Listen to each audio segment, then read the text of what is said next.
सभी बच्चों को मेरा नमस्कार नमस्कार नमस्कार। आ जाइए, आज की प्यारी सी क्लास शुरू कर दें। और आज का जो टॉपिक रहने वाला है बेटा, बहुत ही महत्वपूर्ण टॉपिक रहने वाला है, क्योंकि जिस टॉपिक की हम बात करेंगे वो वर्धन वंश कहलाता है। कौन सा वंश? वर्धन वर्धन वंश कहलाता है बेटा। ये हरियाणा का एकमात्र राजवंश है। ये जरूर याद रखेंगे, ये हरियाणा में एक ही राजवंश है। कौन सा वंश? वर्धन वंश। इस वर्धन वंश से पहले कौन सा वंश था बेटा? तो जरूर याद रखेंगे, इस वर्धन वंश से पहले कौन सा वंश होता था? गुप्त काल होता था, जिसे हम हिंदुओं का स्वर्ण काल कहते हैं। ये जरूर याद रखेंगे। और वर्धन वंश के बाद कौन सा वंश हुआ था बेटा? जरूर याद रखेंगे, प्रतिहार वंश। कई बार हमारे हरियाणा जीके में ये प्रश्न बन चुके हैं। प्रतिहार वंश, जिसे इतिहास में हम गुर्जर प्रतिहार भी बोलते हैं। क्या बोलते हैं? गुर्जर प्रतिहार। इस वर्धन वंश ने 550 से लेकर 650 यानी 100 साल तक इस वंश ने भारत में राज किया था। कितने साल तक? 100 साल तक इस वंश ने भारत में राज किया था। किस वंश ने? वर्धन वंश ने। और मैं आपको इन साक्ष्यों के आधार पर ये वंश पढ़ाऊंगा बेटा, ध्यान दीजिए। इन साक्ष्यों के आधार पर ये वंश पढ़ाऊंगा। अब मेरे पास कौन से साक्ष्य हैं, सुन लीजिए, ठीक है। सबसे पहले मेरे पास है 2 ताम्रलेख। क्या है? 2 ताम्रलेख। एक ताम्रलेख को बोलते हैं मधुबन ताम्रलेख। कौन सा ताम्रलेख बेटा? मधुबन ताम्रलेख या मधुबन अभिलेख भी इसे बोल देते हैं। एक ताम्रलेख हो गया मधुबन, और एक कौन सा हो गया? जरूर याद रखेंगे, बांसखेड़ा ताम्रलेख। इन 2 ताम्रलेखों के आधार पर मैं पढ़ाऊंगा। जल्दी से बता दीजिए, ये दोनों ताम्रलेख हमें कहाँ से मिले? तो ये दोनों के दोनों ताम्रलेख हमें मिले बेटा उत्तर प्रदेश से। कहाँ से मिले हैं? जरूर याद रखेंगे, उत्तर प्रदेश से। और इन दोनों ताम्रलेखों में हमें वर्धन वंश की कहानी मिलती है। यहाँ तक कि जो बांसखेड़ा ताम्रलेख है उसमें तो हमें हर्षवर्धन के सिग्नेचर भी प्राप्त होते हैं। ये जरूर याद रखेंगे। और इन ताम्रलेखों में क्या लिखा गया है? वर्धन वंश की वंशावली की कहानी लिखी गई है। ये बेटा आपको अच्छी तरह से याद रखने हैं। तो ये तो है मेरे पास ताम्रलेख।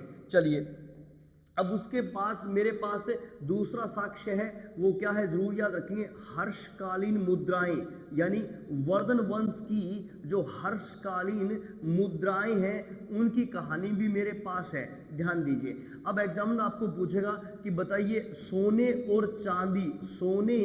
और चांदी की मुद्राएं कहाँ से हमें मिली है? हर्षकालीन, यानी सोने व चांदी के सिक्के जिन्हें हम हर्षकालीन सिक्के कहते हैं, ये कहाँ से मिले हैं? तो ये मिले हैं बेटा, जरूर याद रखेंगे, एक तो मितोरा कहाँ पे है, और एक है फर्रुखाबाद कहाँ पे है? ये जरूर याद रखेंगे। नेक्स्ट, मितोरा और जरूर याद रखेंगे फर्रुखाबाद से। नेक्स्ट, हमें ये सोने और चांदी के सिक्के मिले हैं बेटा, ये जरूर याद रखेंगे। ये मितोरा और फर्रुखाबाद कहाँ पे है सर? ये दोनों के दोनों उत्तर प्रदेश में है। ये जरूर याद रखेंगे। एग्जामिनर आपको पूछ सकता है कि हर्षकालीन सोने व चांदी के सिक्के हमें कहाँ से मिले हैं? तो हर्षकालीन, ध्यान दीजिए, तांबे के सिक्के हमें कहाँ से मिले हैं? यानी तांबे के सिक्कों की कहानी पूछ ले तो हर्षकालीन तांबे के सिक्के बेटा हमें सोनीपत से मिले हैं। कहाँ से मिले हैं? सोनीपत। और सोनीपत है अपने हरियाणा में। ये जरूर याद रखेंगे। फिर तीसरा साक्ष्य क्या है मेरे पास? तीसरा साक्ष्य है बेटा रचनाएं। इस वंश की रचनाएं भी मेरे पास है, यानी बुक भी मेरे पास है। ध्यान दीजिए, इस वंश का एक राजा था हर्षवर्धन। क्या नाम था उसका? हर्षवर्धन नाम था बेटा। वो एक महान साहित्यकार था। उसने लिखी थी नंबर 1, जरूर याद रखेंगे, नागानंद। कौन सी बुक लिखी थी? नागानंद। फिर उसने लिखी थी, जरूर याद रखेंगे, प्रियदर्शिका। कौन सी बुक लिखी थी? प्रियदर्शिका बुक लिखी थी। और फिर एक उन्होंने लिखी थी, कौन सी बुक? जरूर याद रखेंगे, रत्नावली नामक प्रसिद्ध बुक लिखी थी। ये जरूर याद रखेंगे, रत्नावली नामक प्रसिद्ध बुक लिखी थी। तो ये बुकें किसने लिखी है? हर्षवर्धन ने लिखी है। और किस भाषा में? नेक्स्ट, किस भाषा में लिखी है? तो जरूर याद रखेंगे बेटा, संस्कृत भाषा में लिखी है। किस भाषा में लिखी है? संस्कृत भाषा में ये बड़ी बड़ी बुकें लिखी गई हैं, ये जरूर याद रखेंगे। किस लैंग्वेज में लिखी गई है? संस्कृत भाषा में लिखी गई है। और हर्षवर्धन राजा होने के साथ साथ एक महान साहित्यकार भी था, हमें पता है। और हर्षवर्धन के दरबार में एक और महान कवि रहते थे जिन्हें हम बोलते हैं बाण भट्ट। बाण भट्ट ने लिखी है बेटा कादम्बरी। कौन सी बुक लिखी है? कादम्बरी लिखी है, ये जरूर याद रखेंगे। और कौन सी लिखी है? हर्षचरित लिखी है। कौन सी लिखी है बेटा? हर्षचरित। ध्यान दीजिए, जो ये कादम्बरी है ना बेटा, इसमें वर्धन वंश का सामाजिक व आर्थिक वर्णन मिलता है, जबकि कादम्बरी में वर्धन वंश की वंशावली का वर्णन मिलता है। और ये किस भाषा में लिखी गई बुकें हैं? तो ये भी बुकें संस्कृत भाषा में लिखी गई है, ये जरूर याद रखेंगे। मगर दो राइटर हुए हैं, एक का नाम है, जरूर याद रखेंगे, कोवेल। क्या नाम है? कोवेल। और एक का नाम क्या है? थॉमस। कोवेल और थॉमस ने मिलकर, कोवेल और थॉमस ने मिलकर जो, ध्यान दीजिए, अपनी हर्षचरित है उसका अंग्रेजी में ट्रांसलेशन किया है बेटा, ये जरूर याद रखेंगे। तो इन साक्ष्यों के आधार पर मैं आपको वर्धन वंश पढ़ाऊंगा। वर्धन वंश कब से कब तक है? 550 से लेकर 650 तक, यानी 100 साल का ये वंश है। इस वंश से पहले कौन सा वंश था? गुप्त वंश था। कौन सा वंश था बेटा? गुप्त वंश था, ये जरूर याद रखेंगे। और इस वंश के बाद कौन सा वंश हुआ? प्रतिहार, यानी गुर्जर प्रतिहार वंश। साक्ष्यों के आधार पे आप सभी को पता है इतिहास को पढ़ा जाता है। अब मेरे पास कौन से साक्ष्य हैं? जैसे नंबर 1 साक्ष्य है मेरे पास ताम्रलेख। कौन से ताम्रलेख? मधुबन ताम्रलेख और बांसखेड़ा ताम्रलेख, ये मुझे उत्तर प्रदेश से मिले। इनमें वर्धन वंश की कहानियां मिलती है। और दूसरा मेरे पास साक्ष्य है बेटा, जरूर याद रखेंगे, मुद्राएं, यानी सिक्के, हर्षकालीन सिक्के, सोने व चांदी के सिक्के मुझे मितोरा और फर्रुखाबाद से मिले। ये मितोरा और फर्रुखाबाद दोनों ही उत्तर प्रदेश में है। और हर्षकालीन तांबे के सिक्के हमें सोनीपत से मिले। और तीसरा साक्ष्य मेरे पास है बेटा रचनाएं। ठीक है, हर्षवर्धन राजा होने के साथ साथ एक महान साहित्यकार भी था, हम सभी को पता है। हर्षवर्धन राजा होने के साथ साथ एक महान साहित्यकार भी था। आवाज कम आ रही है सी सर आपकी।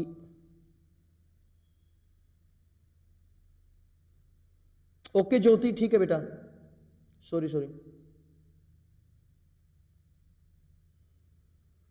भाई ज्योति की एप्लीकेशन है सर, आपकी आवाज कम आ रही है, जल्दी इस पे थोड़ा सा मैसेज कीजिए भाई।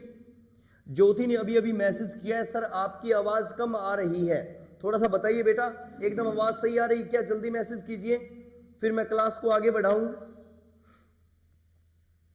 ज्योति राय ने मैसेज किया है, सर आपकी आवाज कम आ रही है। चेक कीजिए बेटा, चेक कीजिए सारे बच्चे।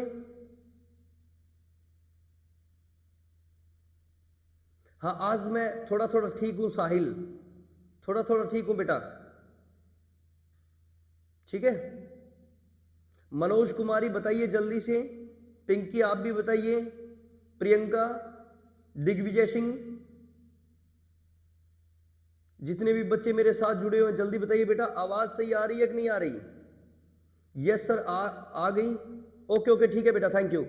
ठीक है, तो इस तरह की कोई एप्लीकेशन हो तो बता दिया करो बेटा, आवाज वगैरह नहीं आए क्या पता, क्योंकि मेरा जो कमेंट देखने वाला लैपटॉप है वो थोड़ा सा दूर है, मैं वहां पे जाके देख के आता हूं। ठीक है, तो बता दिया करो बेटा, ऐसा नहीं आवाज नहीं आए तो बता दिया करो, मैं ठीक कर लूंगा। चलो, इन साक्ष्यों के आधार पे हम वर्धन वंश की कहानी पढ़ेंगे। अब वर्धन वंश में कितने राजा हुए एक छोटी सी सीरीज बना देता हूं। ठीक है, ध्यान दीजिए, सबसे पहले हम याद करेंगे इस वंश की स्थापना किसने की थी? पुष्यभूति ने की थी। किसने की थी? पुष्यभूति। फिर पुष्यभूति के बाद नंबर 2 पे आया कौन? नरवर्धन। कौन आया? नरवर्धन। फिर नंबर 3 पे आया कौन? ध्यान दीजिए, नरवर्धन के बाद कौन आया? तो उसका नाम था राज्यवर्धन फर्स्ट, राज्यवर्धन फर्स्ट। और फिर आया था कौन नंबर 4 पर? आदित्यवर्धन। कौन आया था? आदित्यवर्धन। जो आदित्यवर्धन है नेक्स्ट वो है आपका 4 नंबर पर। और फिर नंबर 5 पे आया था बेटा प्रभाकरण वर्धन। कौन आया था?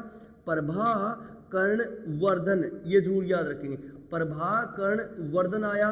और फिर नंबर 6 पे आया बेटा राज्यवर्धन सेकंड, यानी राज्यवर्धन सेकंड आया नंबर 6 पे, और नंबर 7 पे आया बेटा महान राजा इस वंश का, और अंतिम राजा भी इस वंश का कौन? हर्षवर्धन। तो कुल मिला के ये 7 राजा इस वंश में बने हैं। थोड़ा सा देखिए, अगर एग्जाम में पूछ ले इस वंश की स्थापना किसने की, तो जरूर याद रखेंगे जो स्थापना की थी वो किसने? पुष्यभूति ने की थी। और किस स्थान पर पुष्यभूति ने जो अपनी कैपिटल बनाई थी वो किस स्थान को बनाया था? तो जरूर याद रखेंगे थानेसर। और थानेसर कहाँ पे है? हरियाणा में है, ये जरूर याद रखेंगे। मगर इस वंश की वास्तविक स्थापना किसने की थी? ध्यान दीजिए, वास्तविक, इस वंश की जो वास्तविक स्थापना की वो किसने की थी? ये भी शानदार प्रश्न है कि वास्तविक स्थापना किसने की थी। तो इस वंश की वास्तविक स्थापना की थी प्रभाकर्ण वर्धन ने। और प्रभाकर्ण वर्धन को इतिहास में हम क्या कहते हैं? इनको इतिहास में हम बोलते हैं महाराजाधिराज। क्या बोलते हैं? महाराजाधिराज बोलते हैं बेटा। महाराजाधि महाराज की उपाधि इसे प्राप्त थी। इसे हम क्या बोलते हैं? इसे हम बोलते हैं परम भट्टारक। क्या बोलते हैं? परम भट्टारक बोलते हैं इसे, ये जरूर याद रखें। इसे हम परम भट्टारक भी कहते हैं, और इसे हम कहते हैं हुण केसरी। हुण केसरी, हुण केसरी भी इसे हम कहते हैं, ये जरूर याद रखेंगे। ये उपाधियां सारी की सारी उपाधियां किसको प्राप्त थी? तो ये प्रभाकर्ण वर्धन को प्राप्त थी, ये जरूर याद रखेंगे। और फिर इस वंश के जो ये 3 व्यक्ति थे बेटा, इन तीनों को महाराज की उपाधि प्राप्त थी। इससे ज्यादा इनके पास कोई उपाधि नहीं है, ये जरूर याद रखेंगे। पुष्यभूति के बारे में कहा गया कि इन्होंने महादेव मंदिर का निर्माण भी करवाया था। किस मंदिर का निर्माण करवाया था? महादेव मंदिर, जो कहाँ पे है? थानेसर में है। और वो किसने बनवाया था? पुष्यभूति ने बनवाया था। मगर सबसे बड़ी बात क्या है? पुष्यभूति ने अपने आप को पुष्यभूति वंश का कहा था। किस वंश का कहा था? पुष्यभूति वंश का कहा था, ये जरूर याद रखेंगे।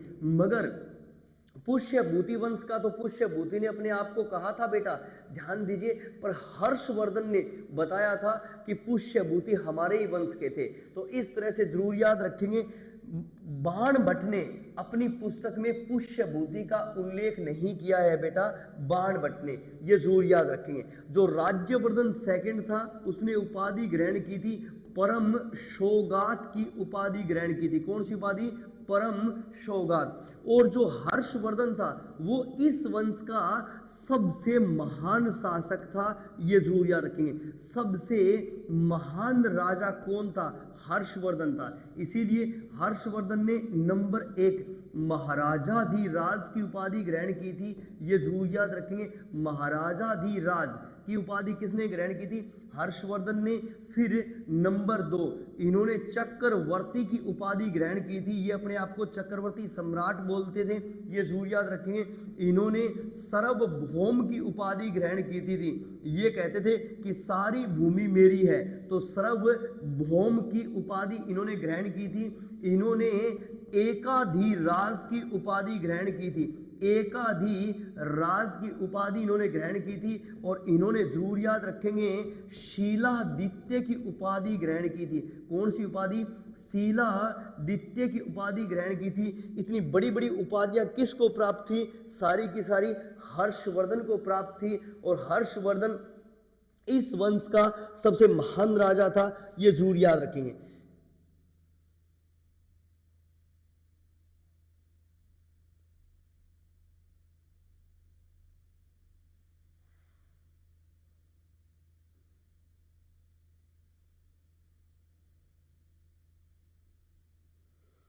बेटा ज्योति, जितने भी बच्चे मेरे साथ जुड़े हुए हैं सारे कह रहे हैं एकदम ओके रिपोर्ट है। तो बेटा ज्योति, आप एक बार फिर या तो दोबारा जोड़ लो या फिर कुछ और चेक कर लो, क्योंकि आप एक बच्चे की एप्लीकेशन है सर आवाज़ नहीं आ रही, जबकि बड़ी संख्या में मेरे साथ बच्चे जुड़े हुए हैं और सारे ये कह रहे हैं सर आवाज़ ओके है। ठीक है, तो बेटा ज्योति थोड़ा सा आप चेक करो, या तो आपने ईयरफोन लगा रखे हैं या ईयरबड्स लगा रखे हैं तो उनमें दिक्कत है, या फिर एक बार आप स्विच ऑफ करके ऑन कर लो। सिर्फ आपके अकेले बच्चे के थोड़ी दिक्कत आ रही है, ठीक है, और सारे बच्चों को कोई भी दिक्कत नहीं आ रही। ओके बेटा, चलो तो ये 7 राजा थे और इन 7 राजाओं को ये उपाधियां प्राप्त थी। आपको सारी की सारी उपाधियां याद रखनी है भी किसको कौन सी उपाधि प्राप्त थी।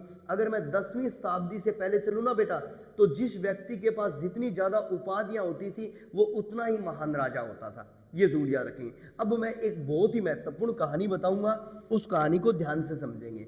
हम कहानी करेंगे किसकी, ध्यान दीजिए, प्रभाकर्ण वर्धन। प्रभाकर्ण वर्धन की कहानी पढ़ेंगे बेटा, प्रभाकर्ण, ध्यान दीजिए, वर्धन की कहानी पढ़ेंगे। 580 से लेकर 605 तक इनका टेन्योर है। ठीक है, ये वर्धन वंश के सबसे महान शासक थे, आप सभी को पता है। ठीक है, ये महान राजाओं में शामिल थे, वर्धन वंश के वास्तविक संस्थापक थे। थोड़ी सी इनकी पारिवारिक स्थिति दोस्तों ध्यान दीजिए, इनकी पत्नी का नाम था यशोमती। क्या नाम था इनकी पत्नी का नाम, यशोमती। और इनके 2 बेटे थे। इनके बड़े बेटे का नाम था राज्यवर्धन। क्या नाम था, राज्यवर्धन सेकंड। और एक बेटे का नाम था हर्षवर्धन। ध्यान दीजिए, छोटे वाले बेटे का नाम था हर्षवर्धन। एक इनके बेटी भी थी जिसका नाम था, जरूर याद रखेंगे, राज्यश्री। तो ये परिवार था किसका, प्रभाकर्ण वर्धन का। अब एक छोटी सी कहानी, उस समय की एक छोटी सी कहानी बता दूं, ध्यान दीजिए। इस तरह से बना लीजिए अपने प्यारे से भारत का मैप। अगर इस भारत के मैप को बना लेते हैं तो यहाँ पे है एक बहुत ही महत्वपूर्ण शहर, जिस शहर को हम बोलते हैं कन्नौज। क्या बोलते हैं, कन्नौज। और कन्नौज यूपी में है। कन्नौज में कोई वंश है, उस वंश को बोलते हैं मोखरी वंश। कैसा वंश बोलते हैं, मोखरी वंश बोलते हैं। और मोखरी वंश का एक राजा है जिसका नाम है ग्रह वर्मा। क्या नाम है, ग्रह वर्मा नाम है। ये मोखरी वंश का राजा है, ये जरूर याद रखेंगे। अब हुआ यूं, क्या हुआ सुनिए ध्यान से, कि जो राज्यश्री है उसका विवाह ग्रह वर्मन के साथ कर दिया गया, या ग्रह वर्मा के साथ कर दिया गया। किसका विवाह कर दिया गया भाई, जरूर याद रखेंगे, राज्यश्री का विवाह कर दिया। किसने, प्रभाकर्ण वर्धन ने। और कहाँ पे लड़की की शादी कर दी, कन्नौज में शादी कर दी ग्रह वर्मा के साथ। जैसे ही लड़की की शादी की तो कहते हैं कि प्रभाकर्ण वर्धन की शादी करते ही मृत्यु हो गई। किसकी मृत्यु हो गई, प्रभाकर्ण वर्धन की। और इनकी मृत्यु का समाचार अगर किसी दूत ने हमें दिया है, उस दूत को हम बोलते हैं बेटा कुरंगक। क्या बोलते हैं, कुरंगक नामक दूत ने इनकी मृत्यु का समाचार दिया। और जब ये समाचार यशोमती को मिला कि प्रभाकर्ण वर्धन एक्सपायर हो गए, तो यशोमती ने क्या किया, ध्यान दीजिए, सरस्वती नदी में, कौन सी नदी में, सरस्वती नदी में जल समाधि ग्रहण कर ली थी। यानी यशोमती क्या हो गई थी, सती हो गई थी। उन्होंने सती प्रथा को अपना लिया था। किसने, यशोमती ने। अब जैसे ही प्रभाकर्ण वर्धन की मृत्यु हुई तो ध्यान दीजिए, तो राजा बन गया थानेसर का कौन, राज्यवर्धन सेकंड। यानी 605 से लेकर 606 कुछ महीने का इनका टेन्योर है। ठीक है, अब हुआ यूं, इनके समय में सबसे बड़ी कहानी है। कौन सी बड़ी कहानी है, सुनिए ध्यान से। इनके समय की सबसे महत्वपूर्ण और सबसे फेमस कहानी है ये वाली, जिसको हम पढ़ेंगे। ठीक है, ध्यान दीजिए कि एक मालवा का शासक था। कहाँ का राजा था, ध्यान दीजिए, मालवा के राजा का क्या नाम था, देवगुप्त। क्या नाम था, जरूर याद रखेंगे, देवगुप्त। ये प्रवर्ती गुप्त वंश का राजा था। किस वंश का राजा था, जरूर याद रखेंगे, प्रवर्ती गुप्त वंश का राजा था। ये जरूर याद रखेंगे, देवगुप्त। तो मालवा का राजा कौन था, देवगुप्त। और एक गौड़ ब्राह्मण राजा था। कहाँ का, बंगाल का राजा कौन है बेटा, ध्यान दीजिए, बंगाल का जो शासक है उसका नाम है शशांक। क्या नाम है, शशांक। और शशांक कैसा राजा है, शशांक है वो गौड़ वंश का राजा है। ये जरूर याद रखेंगे। अब इन दोनों ने, किसने, मालवा के शासक देवगुप्त और बंगाल के शासक शशांक ने, इन दोनों ने मिलकर एक संयुक्त सेना बनाई। और इन दोनों ने क्या किया, इन दोनों ने कन्नौज पर आक्रमण कर दिया और ग्रहवर्मा की हत्या कर दी। ये जरूर याद रखेंगे, कन्नौज पर आक्रमण कर दिया और ग्रहवर्मा की हत्या कर दी, ये जरूर याद रखेंगे। और ग्रहवर्मा की जो पत्नी है राज्यश्री, उस राज्यश्री को इन्होंने क्या किया, दोनों ने कैदी बना लिया। किसको कैदी बना लिया भाई? राज्यश्री को। और ग्रहवर्मा की मृत्यु का समाचार किसने दिया था? तो उस दूत का नाम आपको जरूर याद रखना है, संवादक। किस दूत ने इनकी मृत्यु का समाचार दिया था युद्ध भूमि से? संवादक नामक दूत ने इनकी मृत्यु का समाचार दिया था। एक बार फिर मैं पूरी कहानी रिपीट कर देता हूं। प्रभाकर्ण वर्धन 580 से लेकर 605, इनकी पत्नी का नाम यशोमती है, इनके दो बेटे हैं राज्यवर्धन और हर्षवर्धन, और एक बेटी है राज्यश्री। इन्होंने राज्यश्री का विवाह कन्नौज के मोखरी राजकुमार ग्रहवर्मा के साथ कर दिया। किसके साथ कर दिया? ग्रहवर्मा, ठीक है। और जैसे ही लड़की की शादी कंप्लीट हुई तो उसी समय प्रभाकर्ण वर्धन की मृत्यु हो गई। इनकी मृत्यु का समाचार कुरंगक नामक दूत ने दिया। और ध्यान दीजिए, जब यह समाचार यशोमती को मिला तो यशोमती ने जल समाधि ग्रहण कर ली सरस्वती नदी में, यानी वो सती हो गई। मगर ध्यान दीजिए, राज्यवर्धन था वो बन गया थानेसर का राजा। अब राज्यवर्धन के समय में क्या हुआ? दो राजा इकट्ठे हुए, एक मालवा का राजा और एक बंगाल का राजा। इन दोनों ने संयुक्त सेना बनाई और इन्होंने कन्नौज पर आक्रमण कर दिया और कन्नौज के शासक ग्रहवर्मा को इन्होंने मार डाला। इस बात का पता चला, किसको पता चला? राज्यवर्धन को पता चला। और राज्यवर्धन अपनी बहन की सहायता के लिए पहुंचा और आते ही राज्यवर्धन ने क्या किया? देवगुप्त को मार डाला। किसने अपनी बहन की सहायता की थी? जरूर याद रखेंगे,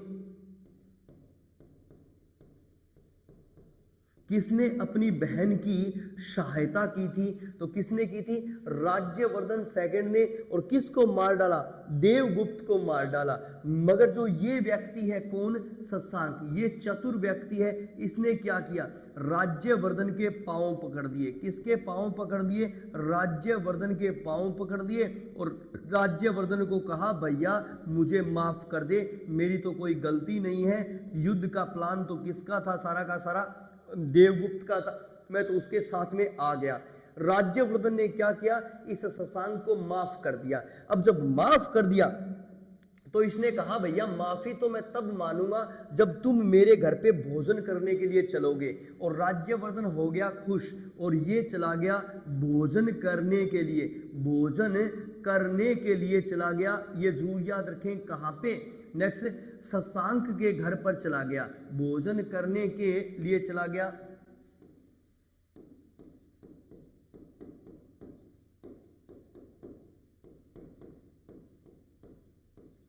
किसके घर पे? शशांक के घर पे चला गया है। तो शशांक ने क्या किया दोस्तों?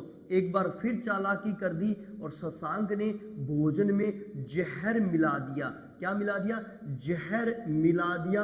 और वो जहर वाला भोजन खाने से राज्यवर्धन की भी मृत्यु हो गई। राज्यवर्धन की मृत्यु का समाचार किस दूत ने दिया था? तो उस दूत का नाम जरूर याद रखना है, कुंतल। कुंतल नामक दूत ने इनकी मृत्यु का समाचार दिया था। राज्यवर्धन की मृत्यु का समाचार किस दूत ने दिया था? कुंतल नामक दूत ने इनकी मृत्यु का समाचार दिया था, जो आपको अच्छी तरह से याद रखनी है।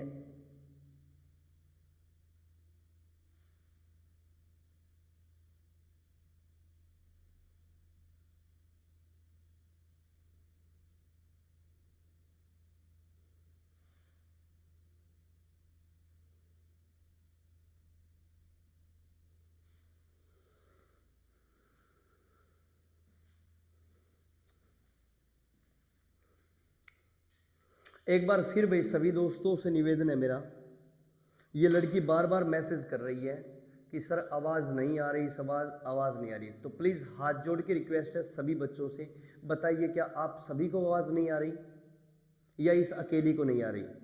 प्लीज़ आप सभी से मेरा हाथ जोड़ के रिक्वेस्ट है, ठीक है। मैं काफ़ी देर से डिस्टर्ब हो रहा हूँ। ये लड़की बार बार मैसेज लिख रही है कि सर आवाज़ नहीं आ रही। तो एक बार आप चेक करके बता दीजिए क्या आ रही है कि नहीं आ रही।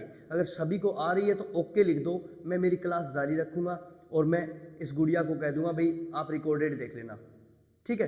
प्लीज़ बताओ बेटा, सारे बच्चे बताओ प्लीज़, मैं आपके मैसेज चेक करता हूँ, बताओ बेटा।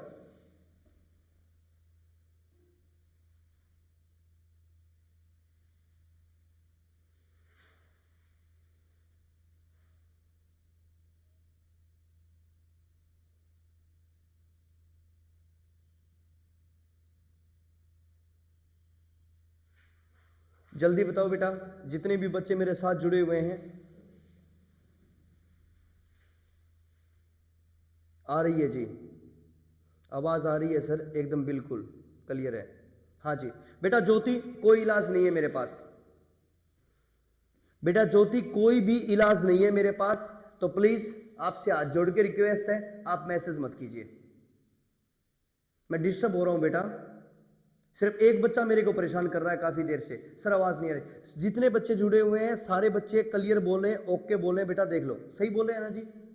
हाँ सही बोल रहे हैं। ये देखो मेरे टेक्निकल भी बता रहे हैं सर सही है एकदम, और इन्होंने भी चेक कर लिया है अपने फोन में। तो बेटा ज्योति मेरे पास कोई इलाज नहीं है, प्लीज आप मेरे को डिस्टर्ब मत कीजिए, आप रिकॉर्डेड देख लेना कल, ठीक है? अब मैं तुम्हारा मैसेज ज्योति नहीं देखूंगा, मैं तुम्हें सीधे डायरेक्ट बोल देता हूं, मैं तुम्हारा मैसेज अब नहीं देखूंगा, ठीक है? ओके चलो, तो इस तरह से हमने देखा कि प्रभाकरण वर्धन की मृत्यु हो गई और यशोमती ने जल समाधि ग्रहण कर ली, और फिर राज्यवर्धन की भी मृत्यु हो गई क्योंकि शशांक ने भोजन में जहर देकर मार डाला। और ध्यान दीजिए, ग्रह वर्मा को मालवा शासक और इन दोनों ने मिलकर मार डाला, और राज्यश्री कैद में है। परिस्थितियां एकदम विपरीत है, तो ध्यान दीजिए, इन विपरीत परिस्थितियों में थानेसर को मिला एक राजा, जिस राजा को हम बोलते हैं हर्षवर्धन। क्या बोलते हैं? हर्षवर्धन। हर्षवर्धन कब राजा बना था? 606 में राजा बना था और 647 तक राजा रहा था। 606 में राजा बना था और 647 तक राजा रहा था। किसके कहने पर यह राजा बना था? भाई भंडी के कहने पर यह राजा बना था। किसके कहने पर? भाई भंडी के कहने पर यह राजा बना था। ध्यान दीजिए, और हर्षवर्धन इनका जो जन्म हुआ था ना, वो जन्म हुआ था 590 में। कब जन्म हुआ था? 590 में। इनके पिता का नाम क्या है? तो इनके पिता का नाम है, जरूर याद रखेंगे, प्रभाकरण वर्धन। क्या नाम है इनके पिता का? प्रभाकरण वर्धन इनके पिता का नाम है। और इनकी माता का क्या नाम है? तो जरूर याद रखेंगे, इनकी माता का नाम है यशोमती। क्या नाम है? यशोमती इनकी माता का नाम है, ये जरूर याद रखेंगे, वेरी वेरी इंपॉर्टेंट, ठीक है? तो हम पढ़ेंगे वर्धन वंश के सबसे महान राजा की कहानी, जिसे हर्षवर्धन बोलते हैं। और हर्षवर्धन को मैं दो भागों में आपको पढ़ाऊंगा बेटा। पहला भाग सुनिए, हर्षवर्धन जैसे ही राजा बनाना, राजा बनते ही हर्षवर्धन ने युद्ध काल की शुरुआत की। कौन से काल की शुरुआत की? युद्ध काल बेटा। 611 से लेकर 600 ठीक है, युद्ध काल की शुरुआत की 606 से लेकर 611 तक इसने युद्ध काल यानी युद्धों में भाग लिया था, ये जरूर याद रखेंगे। It's okay clear? ध्यान दीजिए, युद्ध काल की कहानी क्या है? कहते हैं कि हर्षवर्धन हर रोज 5 कोस चलता था। हर रोज, जरूर याद रखेंगे, हर रोज 5 कोस चलता था हर्षवर्धन, और साम्राज्य विस्तार करता था। और क्या करता था? साम्राज्य विस्तार करता था, ये जरूर याद रखेंगे बेटा। हर्षवर्धन हर रोज 5 कोस चलता था और साम्राज्य का विस्तार करता था, जरूर याद रखेंगे, बहुत ही महत्वपूर्ण पर्सन। तो सर हर्षवर्धन का साम्राज्य कहाँ पे था? थोड़ा सा एक चित्र के माध्यम से आपको बता देता हूँ। हर्षवर्धन का जो साम्राज्य था ना, बना लीजिए प्यारा सा भारत, और प्यारे से भारत की प्यारी सी कहानी हम पढ़ रहे हैं, क्योंकि हर्षवर्धन की मृत्यु के साथ ही कौन सा इतिहास समाप्त हो जाएगा? प्राचीन एंशियन हिस्ट्री समाप्त हो जाएगी। अब हर्षवर्धन का एम्पायर कहाँ पे है? यहाँ पे है बेटा एक नदी, जिस नदी का नाम है यमुना नदी। यमुना नदी से लेकर, ध्यान दीजिए, और यहाँ पे एक नदी है जिस नदी को बोलते हैं नर्मदा नदी। कौन सी नदी? नर्मदा नदी तक हर्षवर्धन का साम्राज्य फैला हुआ था। यहाँ पे है बेटा कामरूप। कामरूप किसका नाम है? असम का नाम है। कामरूप से लेकर, जरूर याद रखेंगे, बल्लवी तक इसका साम्राज्य है, ये जरूर याद रखेंगे। इतना विशाल साम्राज्य हर्षवर्धन के पास था बेटा, ये जरूर याद रखेंगे। ये सारा का सारा एम्पायर किसका था? तो ये सारा का सारा एम्पायर था हर्षवर्धन का एम्पायर, ये जरूर याद रखेंगे। हर्षवर्धन के पास एम्पायर कौन सा था? अगर एग्जामिनर आपसे पूछ ले तो जरूर याद रखेंगे, हर्षवर्धन का जो एम्पायर था वो बहुत ही विशेष एम्पायर है और ये प्रश्न एग्जामिनर हमसे पूछ सकता है। चलिए 2 लाइनें लिख लेते हैं कि हर्ष का साम्राज्य कहाँ से कहाँ तक था, तो यमुना नदी से लेकर, जरूर याद रखेंगे, यमुना नदी से लेकर नर्मदा नदी तक, नर्मदा नदी तक इनका साम्राज्य फैला हुआ था। किस नदी तक? नर्मदा नदी तक इनका साम्राज्य फैला हुआ था, फैला हुआ था, ये जरूर याद रखेंगे। और दूसरा हमने क्या लिखा, कामरूप से लेकर, कामरूप असम का नाम है, कामरूप से लेकर, ध्यान दीजिए, कामरूप से लेकर बल्लवी तक, कामरूप से लेकर बल्लवी, बल्लवी गुजरात का पूरा नाम है बेटा, बल्लवी तक इनका साम्राज्य फैला हुआ था। ठीक है, बल्लवी तक इनका साम्राज्य फैला हुआ था। इतना विशाल साम्राज्य था किसके पास? हर्षवर्धन के पास। ये आपको अच्छी तरह से याद रखना है। अब हर्ष के बारे में कहते हैं कि इन्होंने पूर्वोत्तर भारत में किस राजा को हराया था? पूर्वी भारत में इन्होंने किस राजा को हराया था? जरूर याद रखेंगे, शशांक को हराया था, शशांक को। इसी तरह से पश्चिमी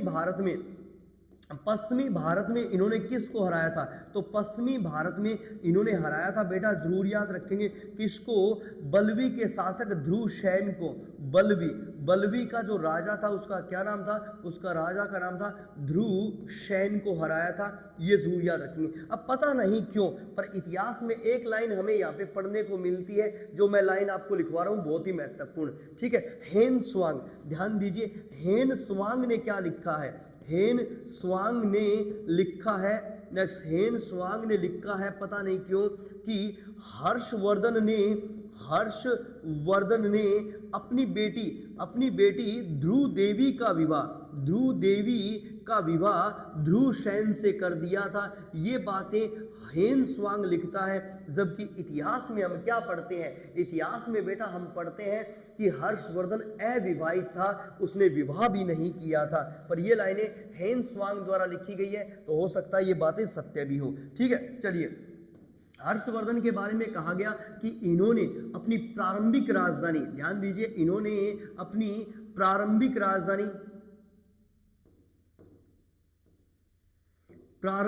राजधानी किसको बनाया था? तो इन्होंने अपनी जो प्रारंभिक राजधानी बनाया था ना बेटा, इन्होंने अपनी प्रारंभिक राजधानी बनाया था थानेसर को। किसको बनाया था? थानेसर। और थानेसर कहाँ पे है? हरियाणा में है। ठीक है, और इन्होंने अपनी वास्तविक राजधानी, ध्यान दीजिए, इन्होंने अपनी वास्तविक राजधानी किसे बनाया था? तो इन्होंने अपनी वास्तविक राजधानी बनाया था बेटा, जरूर याद रखेंगे, कन्नौज को। और कन्नौज कहाँ पे है? तो कन्नौज है उत्तर प्रदेश में। और इन्होंने अस्थाई राजधानी, ध्यान दीजिए, अस्थाई राजधानी किसको बनाया था? तो अस्थाई राजधानी बनाया था, ये जरूर याद रखेंगे, उज्जैन को। किसको? उज्जैन को इन्होंने अपनी अस्थाई राजधानी बनाया था। वेरी वेरी इंपॉर्टेंट, आपको ये सारी बातें याद रखनी है। हर्षवर्धन ने अपने जीवन का अंतिम अभियान कौन सा किया था? जरूर याद रखेंगे, जो अंतिम युद्ध था, हर्षवर्धन के जीवन का जो अंतिम युद्ध था यानी अंतिम अभियान था, वो कौन सा था?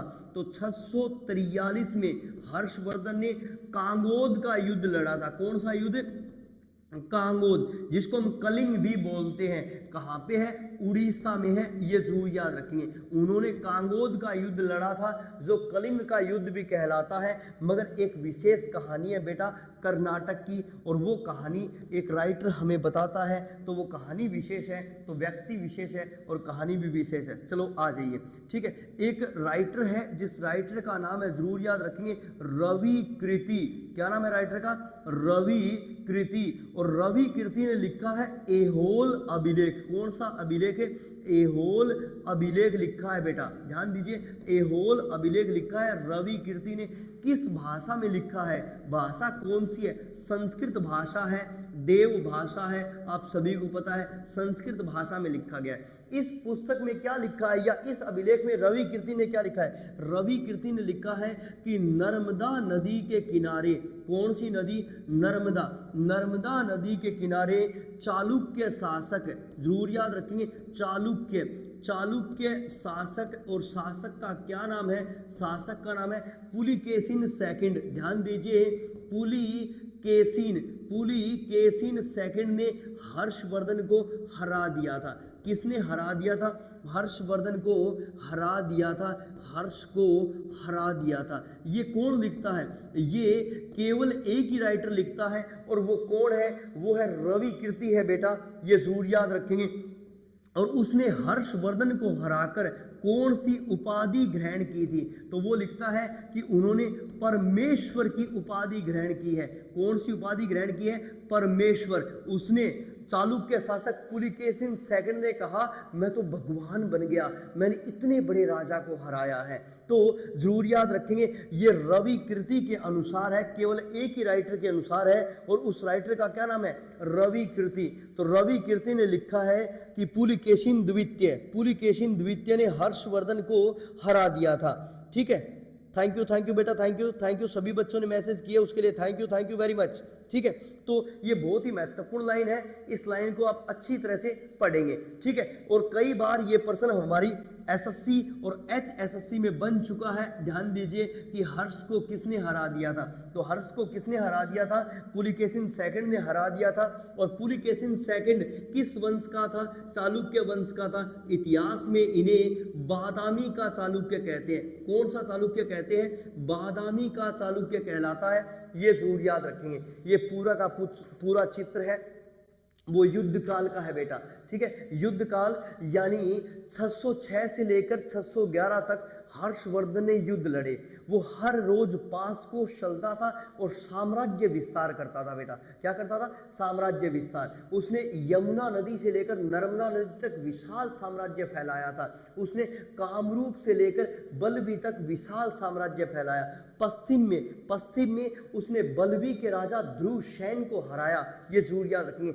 हेनस्वांग लिखता है कि हेनस्वांग ने लिखा है अपनी बुक में, क्या लिखा है कि हर्षवर्धन ने अपनी बेटी ध्रुव देवी का विवाह ध्रुवसेन से किया। ये राइटर, एक ही राइटर लिखता है ये कहानी, और उसका नाम हेनस्वांग है। जबकि लगभग 90% राइटर तो ये कहते हैं कि हर्षवर्धन ने शादी ही नहीं की थी, ये जरूर याद रखेंगे। फिर पूर्व में इसने शशांक को हराया था। ये वही शशांक है जिसने राज्यवर्धन सेकंड को जहर देकर मार डाला था। और इस शशांक को हम एक और कारण के लिए भी जानते हैं। ध्यान दीजिए, एक और प्रश्न के लिए भी शशांक को जानते हैं कि शशांक ने, ध्यान दीजिए बेटा, बोधि वृक्ष भी कटवाया था, ये जरूर याद रखें। जिस वृक्ष के नीचे महात्मा बुद्ध को ज्ञान प्राप्त हुआ था, उस वृक्ष को हम क्या कहते हैं? जरूर याद रखें, उस वृक्ष को हम बोधि वृक्ष कहते हैं। तो महात्मा बुद्ध का जो वृक्ष था, जिस वृक्ष के नीचे महात्मा बुद्ध को ज्ञान की प्राप्ति हुई थी, वो वृक्ष किसने कटवाया था? तो वो कटवाया था, शशांक ने कटवाया था। हर्षवर्धन ने अपनी प्रारंभिक राजधानी किसे बनाया था? थानेसर, वो अपनी बहन के पास आ गया था। मगर उसने वास्तविक राजधानी किसे बनाया था? कन्नौज यानी यूपी। और उसने अस्थायी राजधानी किसे बनाया था? उज्जैन को बनाया था, ये आपको याद रखना है। पर ऐहोल अभिलेख, कौन सा अभिलेख है बेटा? ऐहोल अभिलेख संस्कृत भाषा में लिखा गया। कब लिखा गया है सर? ये लिखा गया है बेटा 633-34 में लिखा गया है। इस युद्ध का वर्णन और किसी भी राइटर ने नहीं किया है। ठीक है, ऐहोल अभिलेख में रवि कीर्ति ने लिखा है कि चालुक्य शासक पुलिकेशिन सेकंड ने नर्मदा नदी के किनारे हर्ष को हरा दिया था। और हर्ष को हराकर उसने परमेश्वर की उपाधि ग्रहण की थी बेटा। परमेश्वर, कौन सी उपाधि ग्रहण की थी? परमेश्वर की उपाधि ग्रहण की थी, ये आपको याद रखना है। चलिए हम पढ़े हर्षवर्धन का शांति काल। कौन सा काल बेटा? जरूर याद रखेंगे, शांति काल। अब शांति काल कब से कब तक है? 611 से लेकर 641, ये जरूर याद रखेंगे। अब शांति काल शुरू करने से पहले मैं महत्वपूर्ण लाइन बता देता हूं, सुन लीजिए ध्यान से, कि हर्षवर्धन जो था ना, वो महान राजा के साथ साथ, ध्यान दीजिए, महान शासक के साथ साथ वो एक महान साहित्यकार भी था। एक महान साहित्यकार भी था। थोड़ी देर पहले मैंने आपको बताया था कि हर्षवर्धन ने कौन सी बुक लिखी है। जैसे नंबर 1 उसने लिखी है नागानंद। कौन सी बुक लिखी है? नागानंद। नंबर 2 उसने लिखी है प्रियदर्शिका। कौन सी बुक लिखी है? प्रियदर्शिका। और फिर नंबर 3 उसने लिखी है रत्नावली। कौन सी? रत्नावली। ये तीनों बुकें किसने लिखी है? हर्षवर्धन ने लिखी है बेटा, और किस भाषा में लिखी है, लैंग्वेज कौन सी है इन बुकों की, तो लैंग्वेज जरूर याद रखेंगे, संस्कृत भाषा है बेटा, संस्कृत भाषा, ये जरूर याद रखेंगे।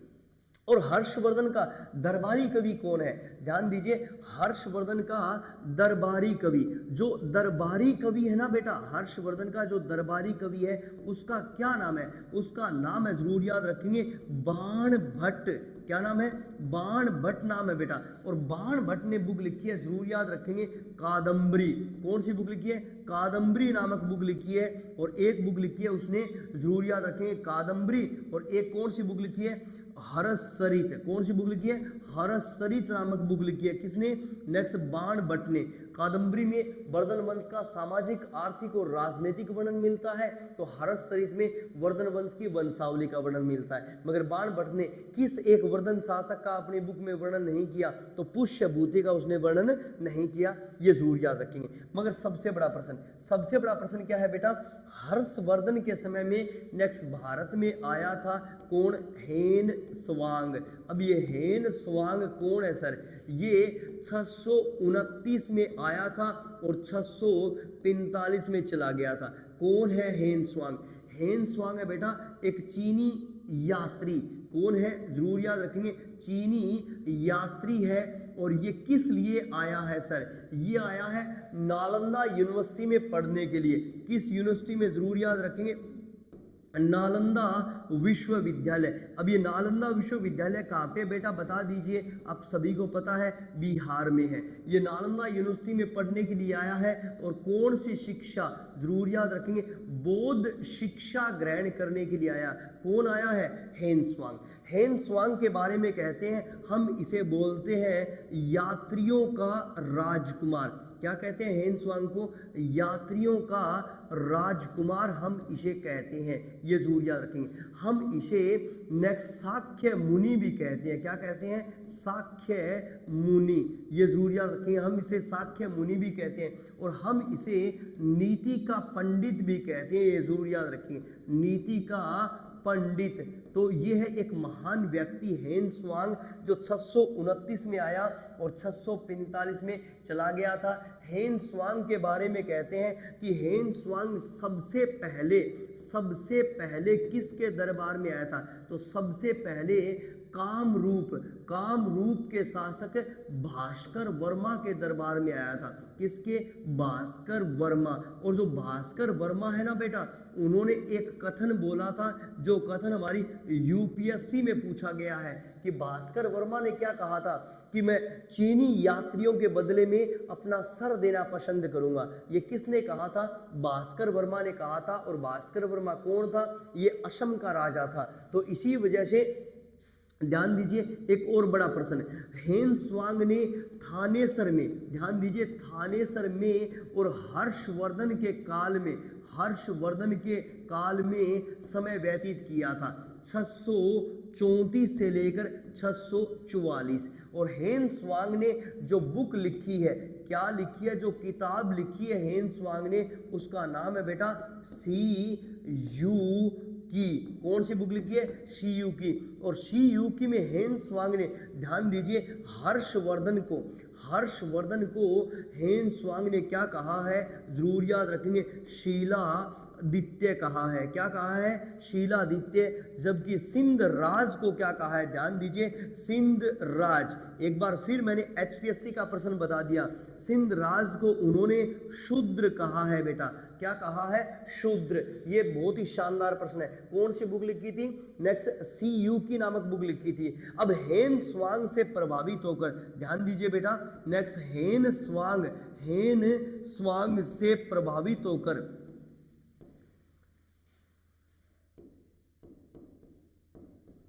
हेन स्वांग से प्रभावित होकर हर्षवर्धन ने, ध्यान दीजिए, हर्षवर्धन ने बौद्ध धर्म की महायान शाखा को अपनाया। बौद्ध धर्म की कौन सी शाखा को अपनाया, जरूर याद रखेंगे, महायान शाखा को अपनाया।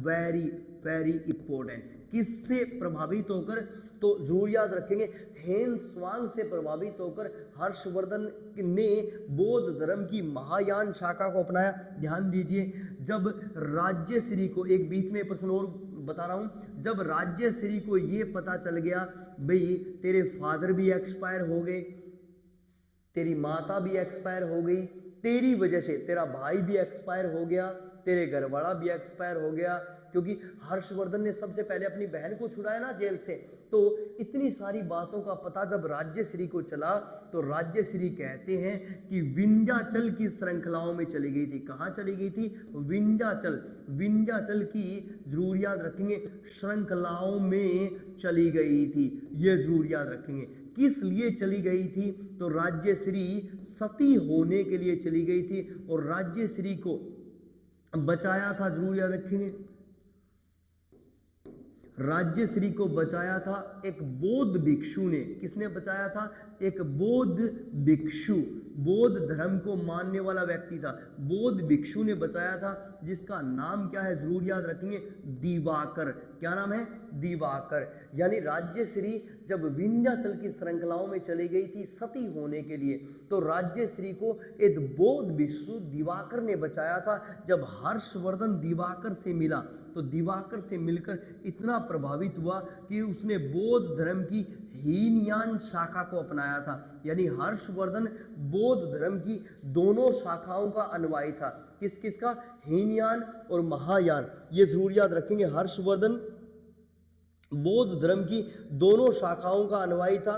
तो इन्होंने बौद्ध धर्म की हीनयान शाखा को अपनाया था। किससे प्रभावित होकर? दिवाकर से प्रभावित होकर। और हर्षवर्धन से नेक्स्ट हेनस्वांग से प्रभावित होकर कौन सी शाखा को अपनाया था? तो ये दोनों शाखाएं बेटा आपको याद रखनी है। अब हर्षवर्धन का शानदार और बहुत ही बड़ा प्रश्न सुनिए ध्यान से कि हर्षवर्धन ने प्रयाग में, कहा? प्रयाग में बौद्ध धर्म को लेकर, ध्यान दीजिए बेटा, बौद्ध धर्म को लेकर, किस धर्म को लेकर है? बौद्ध धर्म को लेकर प्रयाग में हर्षवर्धन ने महामोक्ष परिषद का आयोजन करवाया। महामोक्ष, महामोक्ष परिषद, महामोक्ष परिषद का आयोजन करवाया। ये जरूर याद रखेंगे। इस महामोक्ष के अध्यक्ष कौन थे? तो अध्यक्ष का नाम क्या है बेटा? याद रखेंगे, हेन स्वांग। कौन अध्यक्ष थे? हेन स्वांग इसके अध्यक्ष थे। और इस महामोक्ष परिषद में जो शामिल हुए थे ना बेटा, वो हुए थे 18 राजा। कितने राजा शामिल हुए थे? 18 राजा महामोक्ष परिषद में शामिल हुए थे। और इस महामोक्ष परिषद को इतिहास में 5वीं बौद्ध संगीति कहते हैं, 5वीं बौद्ध संगीति कहते हैं। और इस महामोक्ष परिषद में कश्मीर, आप याद कीजिए, कश्मीर की बौद्ध सभा ने, कश्मीर की जरूर याद रखेंगे बौद्ध सभा ने, नेक्स्ट बौद्ध सभा ने हर्षवर्धन को महात्मा बुद्ध के दांत दिए थे। क्या दिए थे? महात्मा बुद्ध के दांत। ये भी प्रश्न बन सकता है, ये जरूर याद रखेंगे। महात्मा बुद्ध के दांत दिए थे। तो महात्मा बुद्ध के दांत किसके पास थे? हर्षवर्धन के पास थे। और ये किसने दिए थे? कश्मीर की बौद्ध सभा ने। और इस महामोक्ष परिषद में कहते हैं, इस प्रयाग वाले महामोक्ष परिषद में कहते हैं कि हर्षवर्धन ने अपने वस्त्रों तक का दान कर दिया था। किसका? अपने वस्त्रों तक का दान कर दिया था। तो ये बहुत ही बड़ा प्रश्न है, इस पूरे प्रश्न को आप अच्छी तरह से याद रखेंगे बेटा। चलो, अब उसके बाद में एग्जामिनर आपसे पूछ ले कि हर्षवर्धन ने अपने काल में, ध्यान दीजिए, हर्षवर्धन ने अपने काल में सती प्रथा को बंद किया था। कौन सी प्रथा? सती प्रथा को बंद किया था। ये जरूर याद रखिए। वर्धन काल में सती प्रथा को बंद किस वर्धन शासक ने किया था? ये जरूर याद रखेंगे, हर्षवर्धन ने। और हर्षवर्धन ने कुंभ आयोजन का शुरुआत, कुंभ का मेला जो भरता है, कुंभ आयोजन की शुरुआत हर्षवर्धन ने करवाई थी बेटा। ये जरूर याद रखेंगे। जो कुंभ का मेला भरता है ये किसने शुरू किया था? हर्षवर्धन ने शुरू किया था। और हर्षवर्धन के बारे में ही कहा जाता है कि हर्षवर्धन, ध्यान दीजिए, राज्यश्री, जो राज्यश्री थी उस राज्यश्री का निधन कब हो गया था? राज्यश्री की जो मृत्यु थी ना बेटा, वो हो गई थी 641 में। और हर्षवर्धन की मृत्यु कब हो गई थी, जरूर याद रखेंगे, हर्षवर्धन की मृत्यु कब हो गई थी, तो हर्षवर्धन की मृत्यु हो गई थी 647 में। और हर्षवर्धन को हम भारतवर्ष का अंतिम शासक बोलते हैं। क्या बोलते हैं, जरूर याद रखेंगे, भारतवर्ष का अंतिम राजा, अंतिम शासक बोलते हैं। क्यों, क्योंकि हर्ष की मृत्यु के साथ ही प्राचीन इतिहास समाप्त हो जाता है।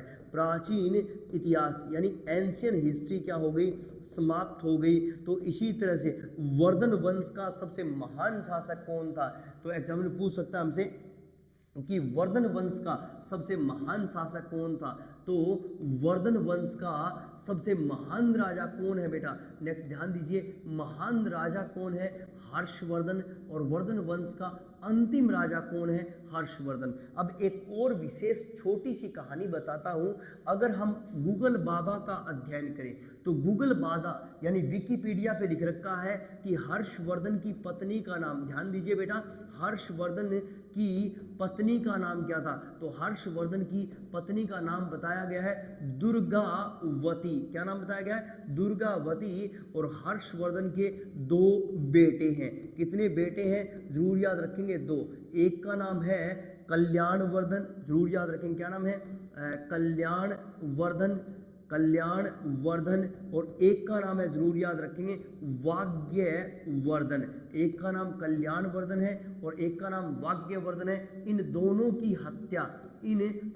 की हत्या किसने कर दी है, तो इन दोनों की हत्या इनका एक सेनापति है और उस सेनापति का नाम है, जरूर याद रखेंगे, अरुण अक्षा नामक व्यक्ति ने इन दोनों की हत्या कर दी है। किसकी भाई, नेक्स्ट कल्याणवर्धन और वाग्यवर्धन। इसी वजह से वर्धन वंश का अंतिम शासक भी हर्षवर्धन है और वर्धन वंश का महान शासक भी हर्षवर्धन है।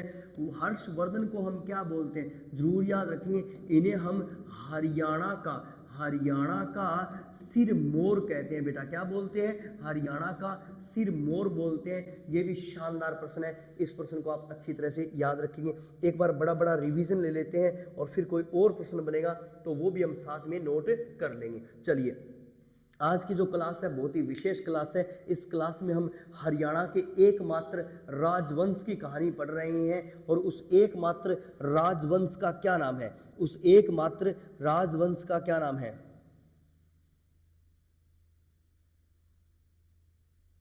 ठीक है, उस एकमात्र राजवंश का नाम है वर्धन वंश। 550 से लेकर 650, ध्यान दीजिए बेटा, इस वंश से पहले गुप्त काल था और इस वंश के बाद प्रतिहार वंश हुआ। इस वंश के साक्ष्य कौन से मिले, इस वंश के हमें मधुबन ताम्रलेख और बांसखेड़ा ताम्रलेख मिले उत्तर प्रदेश से। और इस वंश की हर्षकालीन मुद्राएं मिली बेटा हमें कहाँ से, सोने और चांदी की मुद्राएं मितोरा और फरुखाबाद से मिली, तो तांबे की मुद्राएं हमें सोनीपत से मिली। इस वंश की जो बुकें हैं वो कहाँ से मिली है, ध्यान दीजिए, हर्षवर्धन ने नागानंद, प्रियदर्शिका और रत्नावली जैसी बुकें लिखी, तो बाण भट्ट ने कादम्बरी और हर्षचरित जैसी बुकें लिखी।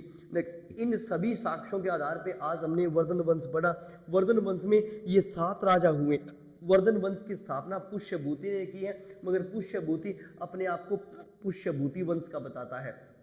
पुष्यभूति ने अपनी राजधानी थानेश्वर को बनाई थी और थानेश्वर में उसने क्या किया था, महादेव मंदिर का निर्माण भी किया था। फिर वर्धन वंश के 3 राजा, नरवर्धन, राज्यवर्धन फर्स्ट और आदित्यवर्धन, ये केवल महाराज थे। तो इसी तरह से इस वंश का जो वास्तविक संस्थापक है, ध्यान दीजिए बेटा, वास्तविक संस्थापक है प्रभाकर्ण वर्धन। प्रभाकर्ण वर्धन ने अपने आप को महाराजाधिराज, परम भट्टारक और हुणकेसरी कहा और इस राज्यवर्धन सेकंड ने परम सौगात की उपाधि ग्रहण की। मगर इस वंश का जो सबसे महान राजा है वो कौन है, हर्षवर्धन है। तो हर्षवर्धन ने महाराजाधिराज, चक्रवर्ती, सार्वभौम, एकाधिराज, शीलादित्य की उपाधियां ग्रहण की थी। फिर हमने कहानी पढ़ी थोड़ी सी प्रभाकर्ण वर्धन। प्रभाकर्ण वर्धन 580 से लेकर 605 तक राजा थे। प्रभाकर्ण वर्धन की पत्नी का नाम यशोमती था। 2 बेटे थे, राज्यवर्धन और हर्षवर्धन, और एक बेटी थी राज्यश्री। राज्यश्री का विवाह प्रभाकर्ण वर्धन ने कन्नौज के मौखरी शासक ग्रह वर्मा के साथ कर दिया था। विवाह करते ही प्रभाकर्ण वर्धन की मृत्यु हो गई और इनकी मृत्यु का समाचार किस दूत ने दिया था, तो जरूर याद रखेंगे, कुरंगक नामक दूत ने इनकी मृत्यु का समाचार दिया था। फिर उसके बाद में क्या हुआ, नेक्स्ट राज्यवर्धन राजा बना और राज्यवर्धन के समय में मालवा के शासक देवगुप्त और गोड़ बंगाल के गोड़ ब्राह्मण शासक शशांक ने मिलकर कन्नौज पर आक्रमण कर दिया और कन्नौज के शासक ग्रह वर्मा को मार दिया और उनकी पत्नी को कैदी बना लिया। ग्रह वर्मा की मृत्यु का समाचार किस दूत ने दिया था, तो संवादक नामक दूत ने दिया था। फिर उसके बाद में राज्यवर्धन अपनी बहन की सहायता के लिए आया और उसने आते ही देवगुप्त को मार डाला, मगर इस चतुर चालाक शशांक ने भोजन में जहर देकर राज्यवर्धन सेकंड को मार डाला और राज्यवर्धन सेकंड की मृत्यु का समाचार दिया था कुंतल नामक दूत ने दिया था। हर्षवर्धन इन विकट परिस्थितियों में राजा बना था अपने भाई भंडी के कहने पर। 590 में इसका जन्म हुआ था और केवल 16 वर्ष की उम्र में, कितने वर्ष की उम्र में, जरूर याद रखेंगे, केवल 16 वर्ष की उम्र में ये थानेसर का शासक बना था। कहाँ का राजा बना था, थानेसर का शासक बना था। कितने साल की उम्र में, केवल 16 साल की उम्र में ये थानेसर का राजा बना था। इनके पिता का नाम प्रभाकरवर्धन और माता का नाम यशोमती था। चलिए, युद्ध काल में हमने देखा कि हर्षवर्धन हर रोज 5 कोस चलता था और साम्राज्य विस्तार करता था। इसने यमुना नदी से लेकर नर्मदा नदी तक और इसने कामरूप से लेकर बल्लवी तक अपना साम्राज्य फैलाया था। इसने अपनी प्रारंभिक राजधानी थानेसर, वास्तविक राजधानी कन्नौज और अस्थायी राजधानी उज्जैन को इन्होंने बनाया था। ध्यान दीजिए, इन्होंने पूर्वी भारत में शशांक को हराकर पूरा पूर्वी भारत जीत लिया था और पश्चिमी भारत में बल्लवी के शासक ध्रुवसेन को हराकर पूरा पश्चिमी भारत जीत लिया था। मगर हेन-त्सांग ने अपनी पुस्तक में लिखा, क्या लिखा, कि हर्षवर्धन ने अपनी बेटी ध्रुव देवी का विवाह ध्रुवसेन से किया था। ये बात केवल एक राइटर लिखता है, हेन-त्सांग। मगर रवि कीर्ति ने 633-34 में एहोल अभिलेख लिखा संस्कृत भाषा में और इस अभिलेख में रवि कीर्ति ने क्या लिखा कि नर्मदा नदी के किनारे पुलिकेशिन सेकंड ने जो चालुक्य वंश का है, उसने हर्षवर्धन को हरा दिया था और हर्षवर्धन को हराकर उसने परमेश्वर की उपाधि ग्रहण की थी। हर्षवर्धन के जीवन का अंतिम अभियान कोई है तो वो है 643। कौन सा युद्ध, कांगोद का युद्ध, ये आपको याद रखना है।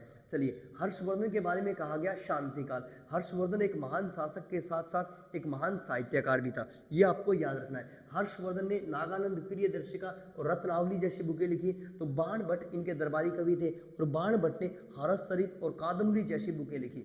फिर हेन-त्सांग 634 से लेकर 644 तक भारत में आया था। एक चीनी यात्री था, नालंदा यूनिवर्सिटी में बौद्ध शिक्षा ग्रहण करने के लिए आया था। हेन-त्सांग को हम यात्रियों का राजकुमार, शाक्य मुनि और नीति का पंडित कहते हैं, ये जरूर याद रखेंगे। हेन-त्सांग ने शी यू की बुक लिखी। इस बुक में उसने हर्षवर्धन को शीलादित्य और सिंधराज को शूद्र कहा था, ये जरूर याद रखेंगे। 634 से 644 का समय हेन-त्सांग ने हर्षवर्धन के दरबार में व्यतीत किया था, ये जरूर याद रखेंगे।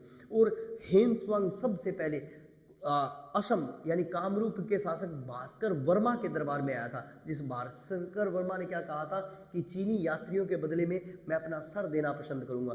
हेन-त्सांग से हर्षवर्धन इतना प्रभावित हुआ कि बौद्ध धर्म की महायान शाखा को हर्षवर्धन ने अपनाया था। एक बार राज्यश्री सती होने के लिए विंध्याचल की श्रृंखलाओं में चली गई थी, तो राज्यश्री को बौद्ध भिक्षु दिवाकर ने बचाया था। दिवाकर से प्रभावित होकर हर्षवर्धन ने हीनयान शाखा को अपनाया था। हर्षवर्धन के बारे में कहा गया कि हर्षवर्धन ने प्रयाग में महामोक्ष परिषद का आयोजन करवाया। किसका आयोजन करवाया था? महामोक्ष परिषद का आयोजन करवाया था, जिसके अध्यक्ष कौन थे? हेन-त्सांग, जिसमें 18 राजा शामिल थे और कश्मीर की बौद्ध सभा ने इस सम्मेलन में महात्मा बुद्ध के दांत भी हर्षवर्धन को दिए थे। हर्षवर्धन के बारे में कहा गया कि इन्होंने अपने काल में सती प्रथा को बंद कर दिया था। कुंभ का मेला भारत का बहुत ही प्रसिद्ध मेला है, कुंभ का मेला इन्होंने शुरू किया था। राज्यश्री की मृत्यु 641 में और हर्षवर्धन की मृत्यु 647 में हो गई थी। हर्षवर्धन की मृत्यु के साथ ही प्राचीन इतिहास समाप्त हो गया था। हर्षवर्धन वर्धन वंश का महान व अंतिम शासक था। विकिपीडिया या गूगल के अनुसार कहते हैं कि हर्षवर्धन की पत्नी का नाम दुर्गावती था। इनके 2 बेटे थे, कल्याणवर्धन और वाग्यवर्धन, और इन कल्याणवर्धन और वाग्यवर्धन की हत्या किसने कर दी थी? इनके सेनापति अरुणक्षा ने। इसीलिए वर्धन वंश का महान शासक भी हर्षवर्धन था और वर्धन वंश का अंतिम शासक भी हर्षवर्धन था। ये सारे प्रश्न बन जाते हैं। तो नमस्कार दोस्तों, आज की क्लास को हम यहीं पे विराम देते हैं।